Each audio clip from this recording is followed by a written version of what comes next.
बिस्मिल्लाहिर्रहमानिर्रहीम। तो आज का हमारा जो टॉपिक है वो है इलेक्ट्रोलाइट डिस्टर्बेंस। ठीक है, यानी हमारी बॉडी के अंदर जो इलेक्ट्रोलाइट्स होते हैं, यानी जो आयंस होते हैं, किसके अंदर, हमारे ब्लड के अंदर। ठीक है, आयंस इन आवर ब्लड, उसके अंदर जो भी डिस्टर्बेंस आएगी हम वो आज स्टडी करेंगे, यानी उसे हम कहेंगे इलेक्ट्रोलाइट डिस्टर्बेंस। अब सबसे पहले आपको पता होना चाहिए कि इलेक्ट्रोलाइट होते कौन कौन से हैं।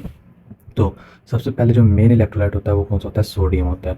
सोडियम, पोटेशियम, मैग्नीशियम, कैल्शियम आ जाता है, और फिर आ जाती है हमारे पास फॉस्फेट। अब इस इन सब के अंदर अगर कोई भी डिस्टर्बेंस आती है, कोई भी कॉम्प्लिकेंस आती है, तो वो क्या होगी? हमारी इलेक्ट्रोलाइट डिस्टर्बेंस होगी। ठीक है, अब आपकी बुक के अंदर एक टेबल बना हुआ है। ठीक है, टेबल बना हुआ है, वो हम इधर बना लेते हैं। इस तरह की बुक पे एक टेबल बना हुआ है। अब सबसे पहले हम सोडियम को देखते हैं। ठीक है, सोडियम। अब एक साइड पे मैं सोडियम की लो पे रखूँगा, अगर हमारे पास सोडियम क्या हो जाए?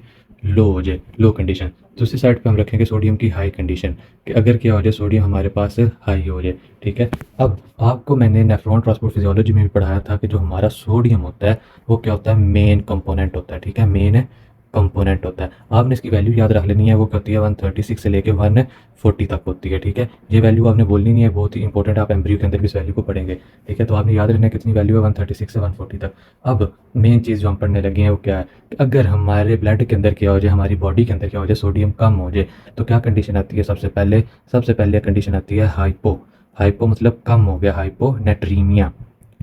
नेट्रीमिया से क्या मुराद है? सोडियम। हाइपो मतलब लो। अब अगर आपकी बॉडी के अंदर हाइपोनेट्रीमिया हो जाए तो क्या सिम्टम्स आते हैं उसके? ठीक है, उसके हम सिम्टम्स देखते हैं कि हमें कैसे पता चलेगा कि हमारी बॉडी में हाइपोनेट्रीमिया हो गया। तो सबसे पहले आपको क्या हो जाएगा? नोज़िया हो जाएगा। ठीक है, नोज़िया के अंदर क्या होगा? आपको वॉमिटिंग वाली फीलिंग आएगी। ठीक है, आपको बार बार उल्टी आएगी, वॉमिटिंग आएगी। दूसरी चीज़, आपको मैलेज हो जाएगा। मलेज कहते हैं इलनेस फीलिंग को। ठीक है, इलनेस फीलिंग्स, जो इलनेस फीलिंग होती है वो हमारी आ जाती है मैलेज के अंदर। साथ ही हमें क्या स्टार्ट हो जाते हैं? उस पेशेंट को स्टपर स्टार्ट हो जाती है। ठीक है, स्टपर आने लग जाते हैं, यानी क्या होता है? दो कंडीशंस होती हैं, या तो पेशेंट आपका क्या होगा? फुल क्या होगा? कॉन्शियस होगा, या वो क्या होगा? हाफ कॉन्शियस होगा। लेकिन स्टपर एक ऐसी कंडीशन है जिसके अंदर आपका जो पेशेंट होगा वो क्या होगा? ऑलमोस्ट अनकॉन्शियस होगा। ठीक है, यानी इन दोनों स्टेजेस के वो दरमियान में होगा, ऑलमोस्ट अनकॉन्शियस होगा स्टपर के अंदर। ठीक है, फिर क्या होता है? फिर हमारे पास आती है कोमा की कंडीशन। कोमा के अंदर क्या होता है कि अगर आपका पेशेंट क्या हो? कोमा के अंदर हो, तो आप क्या करेंगे? उसका इलेक्ट्रोलाइट्स चेक करेंगे, और अगर उस इलेक्ट्रोलाइट्स में क्या हो? सोडियम की वैल्यू कम हो, तो वो क्या होगा? हाइपोनेट्रीमिया भी हुआ होगा उस पेशेंट को। ठीक है, फिर क्या होता है? सीजर्स। सीजर्स आना स्टार्ट हो जाते हैं उस पेशेंट को। सीजर से क्या मुराद है? सीजर कहते हैं दौरा पड़ना या झटके आना। ठीक है, जो सीजर्स के पेशेंट होते हैं उन्हें क्या होता है? दौरा पड़ने लग जाता है। ठीक है, तो ये जितनी चीज़ें क्या सारी क्या थी? हाइपो की कंडीशन थी। ठीक है, ये चीज़ आपने याद रखनी है। जब भी आपको हाइपोनेट्रीमिया होगा तो ये सारे सिम्टम्स आपके पेशेंट के अंदर आएंगे। अब हम देखते हैं हाइपरनेट्रीमिया को, कि अगर सोडियम की वैल्यू क्या हो जाए? ज़्यादा हो जाए। तो सबसे पहले हम सिम्टम्स देख लेते हैं। सिम्टम्स क्या क्या आते हैं हमारे पास? सिम्टम्स आते हैं कि वो जो पर्सन होगा वो क्या होगा? इरिटेट बहुत ज़्यादा होगा। ठीक है, उसके अंदर क्या होगी? फ्रस्ट्रेशन नज़र आएगी हमें। ठीक है, यानी वो पेशेंट क्या होगा? फ्रस्ट्रेटेड होगा, उसे क्या होंगे? एंगर इश्यूज़ होंगे। छोटी छोटी बातों पे से क्या होगा? गुस्सा आने लग जाएगा, उसे क्या होंगे? एंगर इश्यूज़ होंगे। फिर मेन जो सिम्टम्स होगा उसे क्या होंगे? स्टपर्स होंगे। ठीक है, यानी अगर हाइपोनेट्रीमिया हो तो क्या होता है? सोडियम के लेवल कम होने की वजह से भी स्टपर होते हैं, लेकिन अगर सोडियम ज़्यादा भी हो जाए तो क्या होगी? स्टपर आना स्टार्ट हो जाएंगे। और लास्ट सिम्टम कोमा। आप इलेक्ट्रोलाइट्स चेक करेंगे पेशेंट के, और अगर उसमें सोडियम ज़्यादा हो तो वो क्या होगा? हाइपरनेट्रीमिया होगा। अगर सोडियम का लेवल कम हो तो क्या होगा? हाइपोनेट्रीमिया होगा। ठीक है, ये चीज़ आपने याद रखनी है। इसके अंदर जो मेन चीज़ याद करने वाली है वो उसकी वैल्यू है। ठीक है, और ये जो मेन सिम्टम्स हैं वो आपने याद कर लेने हैं। फिर अगला हम देखते हैं अपने पोटेशियम को। दूसरा इलेक्ट्रोलाइट कौन सा हमारे पास? पोटेशियम। पोटेशियम का भी हम टेबल बना लेते हैं। एक साइड पे क्या होगा? लो वाला आ जाएगा। ठीक है, यानी हाइपो कंडीशन आ जाएगी, और एक साइड पे क्या आ जाएगी? हाइपर कंडीशन आ जाएगी। ये मैं रोल लगा देता हूँ ताकि आपको समझ आ जाए। अब हम्म, अगर क्या हुआ है? पेशेंट का जो पोटेशियम लेवल था वो क्या हो गया? कम हो गया। तो आप क्या करवाएंगे? उस पेशेंट की ईसीजी करवाएंगे। ठीक है, क्या करवाएंगे? ईसीजी करवाएंगे, और ईसीजी के अंदर उसकी जो यू वेव्स होंगी, वो क्या होंगे? फ्लैट आएंगी। ठीक है, या ईसीजी के अंदर सारा मैं आपको पढ़ाऊंगा, लेकिन अभी के लिए आप याद रखना कि जब पोटेशियम का लेवल कम हो जाता है तो ईसीजी के अंदर क्या होती है? यू वेव फ्लैट हो जाती है। फिर क्या सिम्टम्स आते हैं हमारे पास? अरिथमिया का आता है। ठीक है, अरिथमिया होता क्या है? जो हमारी हार्ट बीट होती है वो क्या हो जाती है? अब नॉर्मल हो जाती है। ठीक है, ये बात आपने याद रखनी है कि हमारी जो हार्ट बीट होती है वो अब नॉर्मल होना स्टार्ट हो जाती है, यानी सांस नहीं ठीक आता, इसका ये भी एक सिम्टम है। ठीक है, जब हार्ट बीट हमारी अब नॉर्मल होती है। फिर अक्सर आपने देखा होगा कि मैचेस के दौरान प्लेयर्स को क्रैम्प्स आ जाते हैं, मसल क्रैम्प्स। अगर ये पोटेशियम का लेवल कम हो जाए तो क्या होता है, मसल्स को क्रैम्प्स आना स्टार्ट हो जाता है, यानी सीवियर किस्म की पेन स्टार्ट हो जाती है हमारे मसल के अंदर। ठीक है, अक्सर आपने मैचेस में देखा होगा कि क्या हो जाता है, क्रैम्प्स आ जाते हैं। ठीक है, उसका क्या रीज़न होता है क्रैम्प्स आने का, कि पोटेशियम का लेवल पर्सन के अंदर कम हुआ हुआ है। ठीक है, फिर स्पैज़म स्पैज़म की कंडीशन आ रही है। स्पैज़म के अंदर क्या होता है, जो मसल होते हैं वो आपके कॉन्ट्रैक्ट हो जाते हैं। तो ये चीज़ आपने याद रख लेनी है, बेसिक सी चीज़ें सारी आपकी कॉमन चीज़ें हैं। ठीक है, क्या होता है, मसल को क्रैम्प्स आ जाता है, स्पैज़म हो जाता है और एरिथमिया स्टार्ट हो जाती है, जिसके अंदर जो हार्ट बीट होती है वो अब नॉर्मल हो जाती है। अब अगर हाइपर हो जाए, पोटेशियम का लेवल ज़्यादा हो गया तो क्या होगा, अगेन ईसीजी के अंदर एक क्यूआरएस कम्प्लेक्स होता है। ठीक है, सीवीएस के अंदर भी आप पढ़ेंगे और अपनी ईसीजी के अंदर भी पढ़ेंगे। क्यूआरएस कम्प्लेक्स क्या हो जाती है, वाइल्ड हो जाती है, और जो टी वेव होती है ईसीजी में वो क्या हो जाती है, हाई हो जाती है। यानी आपने क्या किया, पेशेंट का ईसीजी करवाया, इस ईसीजी में जो अगर यू वेव क्या हो गया, फ्लैट हो गया, तो क्या है, पोटेशियम का लेवल कम है। सिंपल सा आपको बता रहा हूँ। अगर ईसीजी में क्या हो गया, क्यूआरएस कॉम्प्लेक्स जो थी वो क्या हो गई है, वाइल्ड हो गई है, या क्या हुआ है, जो टी वेव थी वो ज़्यादा हो गया, तो वो क्या है, पोटेशियम का लेवल ज़्यादा है। बस इतनी सी बात आपने याद रखनी है। फिर अरिथमिया आ जाती है इसके अंदर टर्म। अरिथमिया का मैंने आपको पहले बता दिया कि हमारी हार्ट बीट नॉर्मल हो जाती है। ठीक है, अब नॉर्मल कंडीशन में हमारी हार्ट बीट चली जाती है। फिर हमारे जो मसल होते हैं वो क्या होती हैं, वीक होना स्टार्ट हो जाते हैं, यानी मसल के अंदर वीकनेस आ जाती है। ठीक है, इसके अंदर आपने सिर्फ ये बात रखनी है ईसीजी के बारे में। ठीक है, उसके बाद आपने ये क्रैम्प्स का और ये अरिथमिया कॉमन है, तो सिंपल सी चीज़ थी। फिर नेक्स्ट हम देखते हैं हम फर्दर इलेक्ट्रोलाइट्स को।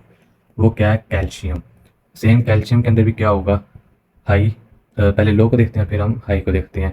अब कैल्शियम जब लो होता है तो कौन सी कंडीशन होती है, वो आती है हमारे पास हाइपोकैल्सीमिया की कंडीशन, जो आपने ऊपर पढ़ा भी हुआ है। फिर अगर ज़्यादा होता आ जाती है हाइपर कैल्सीमिया। ये लास्ट फिजियोलॉजी के अंदर जो इसके टॉपिक्स थे, आपने उसके अंदर ये दोनों टर्म्स पढ़ी हैं, हाइपो और हाइपर कैल्सीमिया। इसके अंदर क्या होता है, पेशेंट को क्या होती है, टेटनी स्टार्ट हो जाती है। टेटनी क्या होती है, जो हमारे इनवोलेंट्री इनवोलेंट्री कॉन्ट्रैक्शन स्टार्ट हो जाती है, मसल्स के अंदर इनवोलेंट्री कॉन्ट्रैक्शन स्टार्ट हो जाती है। ठीक है, किसकी वजह से, कैल्शियम के कम होने की वजह से इनवोलेंट्री कॉन्ट्रैक्शन स्टार्ट हो जाती है। फिर पेशेंट को क्या होता है, सीजर्स आना शुरू हो जाते हैं। सीजर्स मैंने आपको ऊपर पढ़ा दिया कि दौरे पड़ने लग जाते हैं, झटके लगते हैं उस पेशेंट को।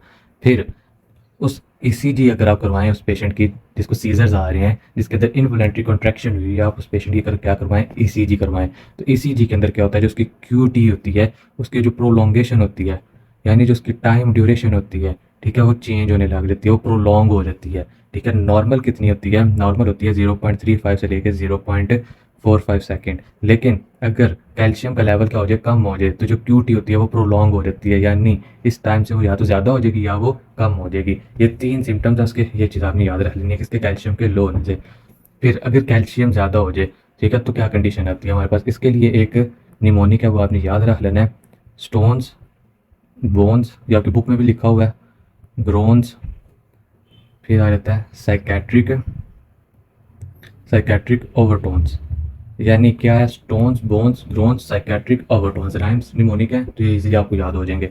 अब स्टोन्स आपको चीज़ समझ आ रही है कि हमारी किडनी के अंदर क्या हो जाएंगे, स्टोन बनना स्टार्ट हो जाएंगे, किसके, कैल्शियम के। अगर क्या हो जाए, कैल्शियम में ज़्यादा हो जाए, तो ये भी नॉर्मल कंडीशन आपने काफ़ी ज़्यादा लोगों में देखा होगा कि पत्थरी स्टोन्स बनना शुरू हो जाते हैं। ठीक है, तो किसके होते हैं, वो कैल्शियम के होते हैं, किडनी स्टोन्स।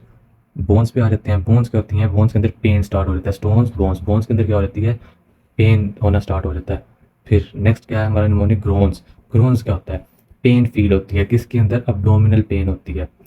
अब्डोमन एरिया पे क्या होता है, पेन होना स्टार्ट हो जाती है। अब्डोमन एरिया पे क्या होते हैं, बेसिकली अब्डोमन एरिया पे हमारे स्मूथ मसल्स होते हैं। ठीक है, अब वो जो स्मूथ मसल है वो क्या कर देते हैं, कॉन्ट्रैक्ट कर देते हैं। जब स्मूथ मसल की कॉन्ट्रैक्शन होती है तो हमारा जो अब्डोमन एरिया उसमें क्या हो जाती है, पेन होना शुरू हो जाती है। ठीक है, अब अगर किसी के अब्डोमन एरिया में पेन हो रही है तो हम उसे कैसे ट्रीट कर सकते हैं, हम उसे ट्रीट कर सकते हैं नोस्पा, या तो इंजेक्शन दे के या उसे टैबलेट दे के। ठीक है, आप उसको ट्रीट कर सकते हैं, नोस्पा फोर्ट देकर उसे ट्रीट कर सकते हैं। ठीक है, लेकिन हमने याद रखना है कि वो पेन किस वजह से हो, स्मूथ मसल की कॉन्ट्रैक्शन की वजह से हो, तो आपने ये उसको नोस्पा दे देना, या तो इंजेक्शन दे दें या आप उसे टैबलेट दे के कर सकते हैं। लास्ट हमारे पास क्या था, साइकेट्रिक ओवरटोन्स। अब आपको उसके नाम से समझ आ रही होगी, साइकेट्रिक मतलब वो पेशेंट क्या है, साइको है। उसे क्या एंजाइटी है और वो टोन बहुत से ज़्यादा हो गई है, तो क्या होगा, पेशेंट को या तो एंजाइटी होगी या डिप्रेशन होगा।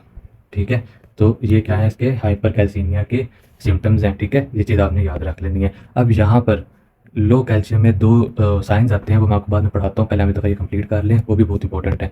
तो नेक्स्ट हम देखते हैं मैग्नीशियम को। मैग्नीशियम, इसके बारे में भी आप पहले पढ़ चुके हैं। ठीक है, अगर मैग्नीशियम क्या हो जाए, कम हो जाए तो हम कहते हैं हाइपो मैग्नीशियम, अगर ज़्यादा हो जाए तो क्या हो जाता है, हाइपर मैग्नीशियम लेवल। ठीक है, ये ज़्यादा हो जाए लो का। अब इसके अंदर भी क्या आता है, टेटनी का केस आता है कि अगर ये हाइपो कंडीशन है तो क्या होगा, टेटनी का केस होगा। टेटनी क्या है, फिर आपको बता देता हूँ, इनवॉलेंट्री कॉन्ट्रैक्शन है मसल्स की। ठीक है, अब आप क्या करवाते हैं, पेशेंट की ईसीजी करवाते हैं। ये चीज़ें बहुत इंपॉर्टेंट हैं जो मैं साइड पे लिख रहा हूँ ईसीजी की।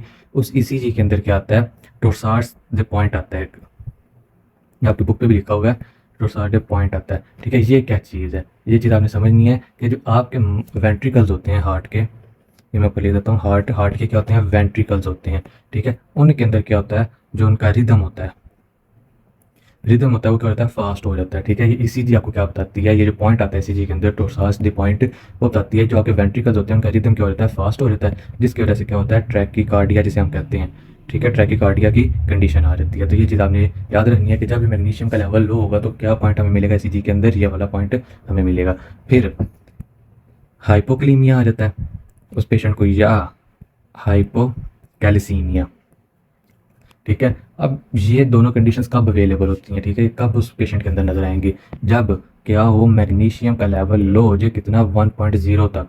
अगर मैग्नीशियम 1.0 से क्या हो गया, लो हो गया, तो क्या हो जाएगा, उससे हाइपोकैलीमिया हो जाएगा या हाइपोकैल्सीमिया हो जाएगा। ठीक है, ये चीज़ आपने याद रख लेनी है, इसी चीज़ के पॉइंट बहुत इंपॉर्टेंट है, ये आपने समझना है। फिर हाइपर मैग्नीशियम में क्या होता है, ठीक है, एक चीज़ आपकी बुक में लिखी हुई है DTR, इसे हम कहते हैं डीप टेंडन रिफ्लेक्स। अब डीप टेंडर रिफ्लेक्स होते क्या है, अब पेशेंट है वो किसके पास गया है, न्यूरोलॉजिस्ट के पास गया है। ठीक है, न्यूरोलॉजिस्ट ने क्या किया, आपने अक्सर देखा होगा, डॉक्टर्स पेशेंट को बिठाकर एक हैमर के साथ उसकी लेग्स नीज के ऊपर क्या करते हैं, उसको मारते हैं, तो क्या होता है, लेग क्या करती है, या तो रिफ्लेक्स करती है या एक्सटेंड करती है। ठीक है, ये किसकी मदद की कार्य होती है, ये कार्य होती है ये इन डीप टेंडन रिफ्लेक्स की वजह से, यानी वो हैमर के साथ किस पे मारेंगे, आपके टेंडन्स पर, और टेंडन्स अगर एक्टिव है तो क्या करेंगे, या तो रिफ्लेक्स करेंगे, ठीक है, या क्या करेंगे, एक्सटेंड करेंगे। लेकिन अगर मैग्नीशियम का लेवल क्या हो जाए, इंक्रीज हो जाए, तो जो ये आपके हैं डीप टेंडन रिफ्लेक्स होते हैं, DTR क्या होता है, ये एब्सेंट हो जाता है। फिर आपकी लेग्स ना तो रिफ्लेक्स कर सकती हैं ना ही एक्सटेंड कर सकती हैं। दूसरी क्या चीज़ आती है, लेथर्जी हो जाती है, यानी आपको टायर्डनेस होना शुरू हो जाती है, आपके अंदर थकावट होना शुरू हो जाती है, यानी पेशेंट जो होगा वो उसको क्या होगी, थकावट होना शुरू हो जाएगी। फिर ब्रैडीकार्डिया की कंडीशन आ जाती है, ब्रैकीकार्डिया, यानी आपका जो हार्ट रेट होता है वो क्या होता है, स्लो हो जाता है। हमने इधर पढ़ा है अगर मैग्नीशियम का लेवल लो हो तो क्या होता है, रिदम फास्ट हो जाता है, लेकिन अगर मैग्नीशियम का लेवल ज़्यादा हो जाए तो क्या हो जाता है, हार्ट रेट स्लो हो जाता है। फिर हाइपोटेंशन हो जाती है, हाइपोटेंशन से क्या मुराद, BP जो होता है वो आपका कम होना शुरू हो जाता है। नेक्स्ट कार्डियक अरेस्ट हो जाती है, यानी आपका जो हार्ट होता है वो वर्क करना छोड़ देता है। ठीक है, कार्डियक अरेस्ट की कंडीशन आ जाती है। लास्ट के अंदर क्या आती है, हाइपोकैल्सीमिया हो जाता है। ठीक है, ये चीज़ें आपने बस रट्टा मार लेना कि क्यों कौन सी चीज़ हो रही है, इसके अंदर आपने ये चीज़ जो थी DTR वो नहीं आपने बोलनी, क्या होती है, डीप टेंडन रिफ्लेक्स। अगर ये एब्सेंट हो जाए तो आपकी जो लेग्स हैं वो ना तो रिफ्लेक्स कर सकती हैं ना ही कॉन्ट्रैक्ट कर सकती हैं। ठीक है, उसके बाद ये ट्रैकीकार्डिया और ब्रैकीकार्डिया के बारे में आपने याद रख लेना है, फिर ECG का पॉइंट भी आपने याद रख लेना है। और ये चीज़ भी बहुत ही इंपॉर्टेंट है कि हाइपोक्लीमिया और हाइपोकैल्सीमिया कब होता है, जब मैग्नीशियम का लेवल 1.0 से कम हो जाए तब होता है। फिर लास्ट में हम देखते हैं फॉस्फेट को, फॉस्फेट। ठीक है, फॉस्फेट के भी सेम वही लो और हाई, लो और हाई। अब आपको मैंने बताया था पीछे जब मैंने आपको पढ़ाया कि जो आपकी बोन्स होती हैं वो दो चीज़ों से मिलकर बनी होती हैं, कैल्शियम प्लस फॉस्फेट से। अब फॉस्फेट अगर कम हो जाए, ठीक है, तो जो बोन्स होंगे उसके अंदर क्या हो जाएगा, ऑस्ट्रियो मलेशिया की कंडीशन है आ जाएगी, यानी आपकी जो बोन्स है वो क्या हो जाएगी, सॉफ्ट होना शुरू हो जाएंगे, यानी जो न्यू बेबीज़ होते हैं उनकी तरफ से आपकी बोन्स होना शुरू हो जाएंगे सॉफ्ट। दूसरा, रिकिट्स हो जाएंगे आपको। रिकिट्स क्या होते हैं कि आपकी बोन्स इरेगुलर होना स्टार्ट हो जाएंगी, जिसे हम कहते हैं इरेगुलर बोन्स। ठीक है, यानी जो बोन है वो आपकी किससे मिलकर बनी है, कैल्शियम और फॉस्फेट से। अगर यही कम हो जाएगा तो आपकी बोन्स क्या होंगी, एक तो सॉफ्ट होने लग जाएंगी, दूसरा इरेगुलर होना स्टार्ट हो जाएंगी। ठीक है, बेसिक सी चीज़ है। अब क्या हो, फॉस्फेट का लेवल हाई हो गया, ज़्यादा हो गया, तो क्या होते हैं, स्टोन्स बनने का चांसेस आ जाते हैं। ठीक है, स्टोन्स बनने के चांसेस आ जाते हैं। जैसे ऊपर इसके अंदर चांसेस आए थे ये स्टोन्स के हाइपर कैल्सीमिया के अंदर, तो इसके अंदर भी क्या होता है, स्टोन्स का बनना, स्टोन्स बनने के क्या होते हैं, चांसेस स्टार्ट हो जाते हैं। फिर फॉस्फेट्स, उसके अंदर क्या हो जाता है, हाइपोकैल्सीमिया हो जाता है। ठीक है, हाइपोकैल्सीमिया। अब आप के ब्रेन के अंदर एक क्वेश्चन आ रहा होगा कि हाइपोकैल्सीमिया कैसे हुआ है, तो वो मैं आपको बता देता हूँ कि अगर फॉस्फेट के अंदर क्या हो गया, हाइपर कंडीशन आ गया, यानी ज़्यादा हो गया। ठीक है, तो फॉस्फेट मैंने बताया हमारी बोन्स दो चीज़ों से बनी है, फॉस्फेट से और कैल्शियम से। अगर फॉस्फेट इंक्रीज़ हो गया तो क्या करेगा, फॉस्फेट जाकर बाइंड करेगा किसके साथ, कैल्शियम के साथ। तो ज़ाहिर सी बात है, जब फॉस्फेट इंक्रीज़ होगा तो हमारा कैल्शियम भी इंक्रीज़ हो जाएगा। कौन सा, बाइंड वाला। फिर जो अनबाइंडेड होगा, अनबाइंडेड क्या होगा, कैल्शियम होगा, वो क्या हो जाएगा, लो हो जाएगा। यानी हमारी बॉडी के अंदर जो कैल्शियम का लेवल है वो क्या हो जाएगा, लो हो जाएगा। तो हमें क्या हो जाएगी, हाइपोकैल्सीमिया हो जाएगी। ठीक है, ये चीज़ आपने याद रख लेनी है। अब ऊपर मैंने आपको बताया था कैल्शियम के अंदर हम दो साइंस को पढ़ेंगे, उससे पहले मैं एक बात आपको क्लियर कर दूँ। टेटनी के बारे में हमने ऊपर पढ़ा है। ठीक है, टेटनी 3 वजह से होती है बेसिकली। सबसे पहला और मेन रीज़न है कैल्शियम के लो, लो जब होता है तब होती है। दूसरा रीज़न है जब हमें अल्कलोसिस होती है। अल्कलोसिस के बारे में पीछे भी पढ़ाया और आगे इसका पूरा टॉपिक है वो हम पढ़ेंगे। अल्कलोसिस की वजह से होती है, बट अभी हम ये याद रखना है। तीसरी चीज़ मैग्नीशियम की वजह से होती है। ठीक है, ये चीज़ आपने याद रखनी है कि जब मैग्नीशियम क्या होता है, कम होता है। अब ये 3 चीज़ें आ गई। अब क्या होता है, आपके क्लिनिक के ऊपर एक पेशेंट आता है। ठीक है, पेशेंट आता है, उससे क्या हुई है, टेटनी हुई है। लेकिन आप उसका टेस्ट करवाते हैं, आप उसे चेक करते हैं, तो उसका जो कैल्शियम होता है वो क्या होता है, नॉर्मल होता है। ठीक है, यानी कैल्शियम उसका कम नहीं हुआ हुआ, कैल्शियम नॉर्मल है। फिर सेकंड स्टेप है, फर्स्ट ये है, सेकंड आपने क्या चेक करना है, उसको अल्कलोसिस चेक करनी है। अल्कलोसिस को आपने डायग्नोज करना है, लेकिन पेशेंट को अल्कलोसिस भी नहीं है। ठीक है, यानी आप कह सकते हैं कैल्शियम क्या है, नॉर्मल है, अल्कलोसिस क्या है, अल्कलोसिस भी क्या है, नॉर्मल है। तो थर्ड कंडीशन आ जाती है कि आपके पेशेंट को ज़ाहिर सी बात है क्या है, मैग्नीशियम का लेवल लो है, जिसकी वजह से क्या हो गई है, उसे टेटनी हो गई है। पहले आपने ये दो चीज़ें चेक करनी है, क्योंकि सबसे जो मेन कॉज है टेटनी होने का वो क्या है, कैल्शियम का। अगर कैल्शियम नॉर्मल है, अल्कलोसिस नॉर्मल है, तो फिर ज़ाहिर सी बात है मैग्नीशियम की वजह से क्या हो गया, पेशेंट को टेटनी हुई है। ठीक है, तो ये चीज़ आपने याद रख लेनी है। अब कैल्शियम के हाइपो कंडीशन थी, यानी लो वाली, उसके अंदर मैंने आपको कहा था 2 साइंस में पढ़ाऊंगा। क्या साइंस, ये साइंस क्या है, बहुत इंपॉर्टेंट साइन है, जोस्टिक साइन।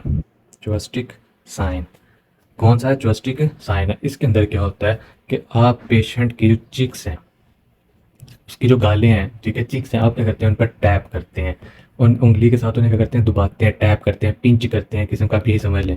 ठीक है, आप उसे क्या कर रहे हैं, पिंच कर रहे हैं। जब आप पिंच करते हैं तो जो उसके मसल होते हैं वो क्या करते हैं, ट्विचिंग कॉज करते हैं। ट्विचिंग का क्या मतलब है, यानी मुड़ते हैं। ठीक है, वो मुड़ना स्टार्ट हो जाते हैं पिंच करते हुए, उसके जो मसल थे वो क्या हो जाते हैं, ट्विंच हो जाते हैं, यानी मुड़ना स्टार्ट हो जाते हैं। तो वो हमें वहाँ से क्या डायग्नोज होता है कि इस पेशेंट को क्या है, इस पेशेंट को जोइस्टिक साइन है, यानी हाइपोकैल्सीमिया की ये क्या है, पेशेंट है। ठीक है, आप इससे भी डायग्नोज कर सकते हैं कि अगर पेशेंट की चिक्स पर टैप या पिंच करने से उसके मसल ट्विच कर रहे हैं तो क्या होगा, हाइपोकैल्सीमिया होगा। दूसरी चीज़, दूसरा है ट्रोशियो साइन।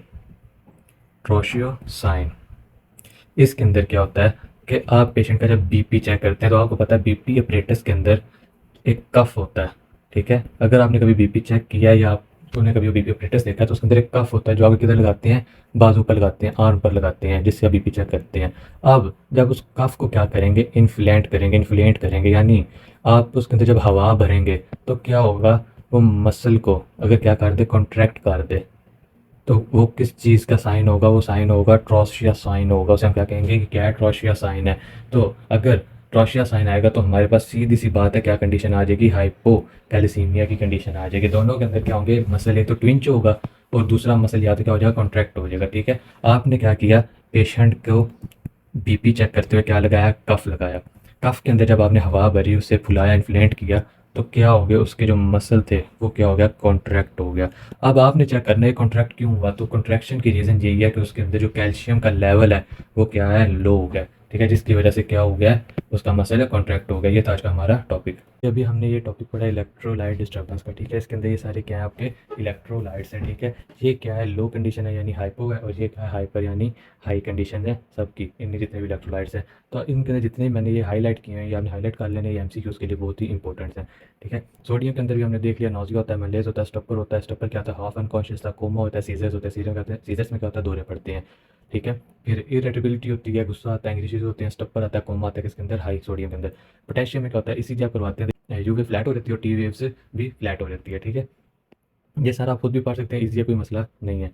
कैल्शियम के अंदर क्या होती है, टेटनी होती है। मैंने आपको बताया था, जो टेटनी होती है, सबसे पहले आपने क्या करना है, कैल्शियम चेक करना है। फिर आपने क्या करना है, पेशेंट के अंदर अल्क्लोसिस चेक करनी है, कि अल्क्लोसिस तो नहीं, अगर ये दोनों नहीं है तो फिर एक ही कॉज होगा, वो क्या होगा, मैग्नीशियम का, ठीक है। ये सारा कुछ आपने खुद देख लेना है। फॉस्फेट का मैंने आपको बता दिया, बोन क्या होती हैं, लूज होना स्टार्ट होती हैं, ठीक है, और रिकेट्स हो जाती हैं, ठीक है, यानी बोन्स इरेगुलर हो जाती हैं। फॉस्फेट अगर ज़्यादा हो जाए क्या होता है, स्टोन्स बनने का खतरा होता है, ठीक है, और हाइपोकैल्सीमिया हो जाता है। और ये क्या है, मेटास्टिक क्लासिफिकेशन होती है। यानी हाइपोकैल्सीमिया कैसे होता है, मैंने आपको बता दिया कि अगर जो बाइंड होता है, बाइंड फॉस्फेट और कैल्शियम इंक्रीज हो जाते हैं, और अनबाइंड जो होता है, अनबाइंड होता है वो लो हो जाता है, जिसकी वजह से हमें हाइपोकैल्सीमिया हो जाता है, ठीक है। सारा कुछ चीज़ें बस आपने ये जो मैंने मार्क किए हुए हैं वो आपने अपनी बुक में मार्क कर लेने हैं। तो नेक्स्ट हम स्टार्ट करेंगे अगला टॉपिक।